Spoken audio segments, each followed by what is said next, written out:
హి ఓం నమ శివాయ్. ఓం నమ శివాయ్. ఓం శ్రీ భద్రకాళీ సమేత వీరభద్రస్వామిని నమో నమః. మాతృ పితృభ్యో నమః.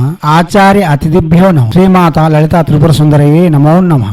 శివశక్తి స్వరూపులారా, మనం ఇప్పటికే చాలా మంత్రవిధులు మంత్రయోగములు చెప్పి ఉన్నాం. మానవ జీవితం ఎటువంటి ఒడిదుడుకులు లేకుండా సాగాలంటే అతి ఆవశ్యకమైనది ధనం మూలం ఇదం జగత్. ధనం లేనిది ఏమి సాధించగలం. ధర్మ కార్యక్రమాలు చేయాలన్నా, మనం సమాజంలో నిలదొక్కుకోవాలన్నా, మన సంతానమునకు మన కుటుంబమునకు అభివృద్ధి చేయాలన్నా ముఖ్యమైన విధానం. ఆ ధన సంపాదనకు ప్రతి వ్యక్తి తన వంతుగా కృషి చేస్తూ ఉంటారు. అతిక్రమణ విద్యలకు పోకుండా, అతి ఆశ పడుకుంటా, ధర్మబద్ధంగా జీవనం కొనసాగిస్తూనే ధర్మబద్ధమైన సాధనలు చేసి భగవంతుని యొక్క అనుగ్రహంతో శ్రీ మహాలక్ష్మి మరియు కుబేర ఇటువంటి దేవతల యొక్క అనుగ్రహంతో మనం ఐశ్వర్యయుక్తులం కాగలం.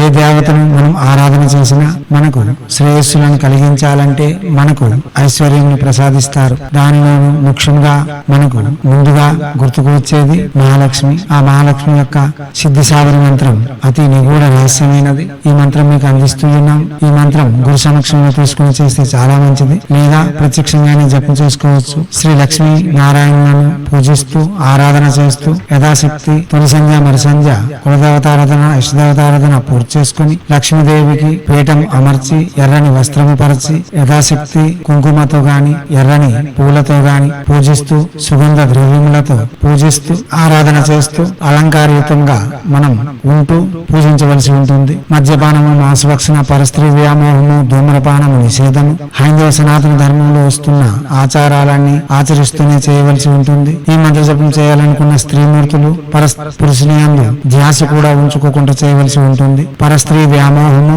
అలక్ష్మికి హేతువు కాబట్టి పరస్త్రీ వ్యామోహంతో ఎటువంటి సాధనలు చేసినా ఐశ్వర్యయుక్తంగా ఫలితములైతే ఇవ్వవు. దానికోసం మనం నిబద్ధతతో నియమములను ఆచరిస్తూ సాధనలు చేయవలసి ఉంటుంది. ఈ మంత్రము ప్రతిరోజు 8 మాలలు 22 రోజులు గాని లేదా 1,00,000 జపం గాని పూర్తి చేసి పురస్కరణ విధులు అనగా యజ్ఞము, తర్పణము, మార్జనము, ప్రీతాన్న భోజనం ఇచ్చి ప్రతిరోజు 108 జపించుకుంటే చాలు.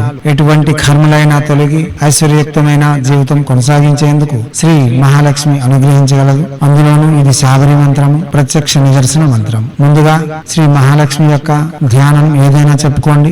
మహాలక్ష్మిని ధ్యానించి తర్వాత జపమునకు ఉపక్రమించండి. ముందుగా శ్రీ మహాలక్ష్మి ధ్యానం. లక్ష్మీం క్షీర సముద్రరాజతనయాం శ్రీరంగదామేశ్వరీం దాసీభూత సమస్త దేవవనితాం లోకైక దీపాంకురాం శ్రీమన్మందకటాక్షలబ్ధ విభవద్ బ్రహ్మేంద్ర గంగాధరాం త్వాం త్రైలోక్య కుటుంబినిం సరసిజాం వందే ముకుందా ప్రియాం. ఇలా ధ్యానం చెప్పిన తర్వాత మనం ఈ మంత్రం దేనికోసం చేస్తున్నాం అన్నది వినియోగంగా చెప్పుకోవాలి. ఇప్పుడు వినియోగము. ఓం అస్య శ్రీ ధనప్రద మహాలక్ష్మి సిద్ధి సావర మంత్రస్య శ్రీ విష్ణు ఋషి అనుష్ఠుప్ ఛంద శ్రీ మహాలక్ష్మి దేవత శ్రీం బీజం హ్రీం శక్తి క్లీం కీలకం మమ సకల కామనా సిద్ధ్యర్థే జపే వినియోగ.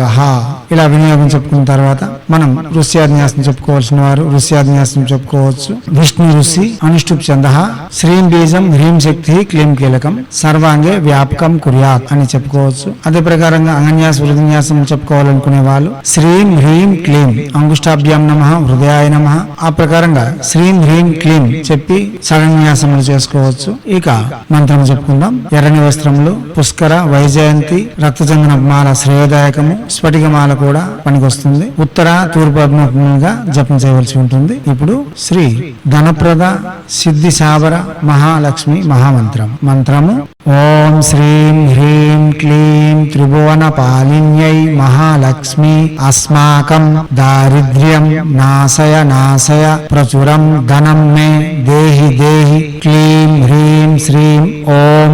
మంత్రం మరోసారి. ఓం శ్రీం హ్రీం క్లీం త్రిభువన పాలిన్యై మహాలక్ష్మి అస్మాకం దారిద్ర్యం నాశయ నాశయ ప్రచురం ధనం మే దేహి దేహి క్లీం హ్రీం శ్రీం ఓం. మంత్రం మరోసారి. ఓం శ్రీం హ్రీం క్లీం త్రిభువన పాలిన్యై మహాలక్ష్మి అస్మాకం దారిద్ర్యం నాశయ నాశయ ప్రచురం ధనం మే దేహి దేహి క్లీం హ్రీం శ్రీం ఓం.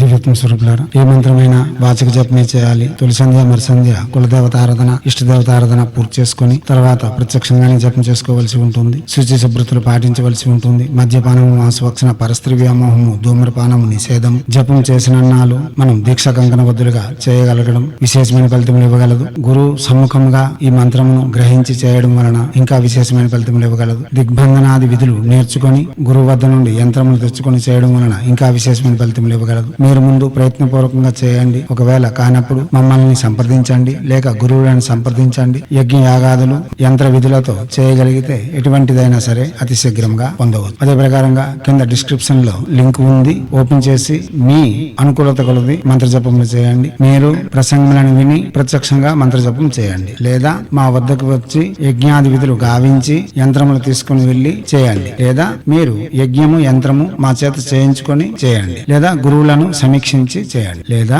మంత్ర విధులను సున్నంగా నేర్చుకొని పట్టికలా అమర్చుకొని ప్రత్యక్షంగానే జపం చేయండి. చేస్తే ఫలితం పొంది ఎనలేని ఆనందములతో ఐశ్వర్యయుక్తమైన భోగయుక్తమైన ఆనందకరమైన సమాజంలో గౌరవప్రదమైన జీవితం గడపాలని హైందవ సనాతన ధర్మ ఋషులు మనకు అందించిన విద్యలు వినియోగించుకొని భారతీయ సంస్కృతి సాంప్రదాయాలు కాపాడుతూ మన ఆచారాలలోను పర్వదినాలలోను దాగి ఉన్న మర్మ రహస్యాలను విజ్ఞానమును ప్రపంచానికి వెలుగెత్తి చాటేందుకు మీ వంతుగా కృషి చేయాలని కోరుతూ ఎప్పుడూ మీ సేవలు రత్నశ్రీ హిందూ సేవా సమాజ్ ఆచార్య భీమ్ సింగ్ రఘుమార్ ఆర్ నిఖిలానంద సాగర్ మహారాజ్.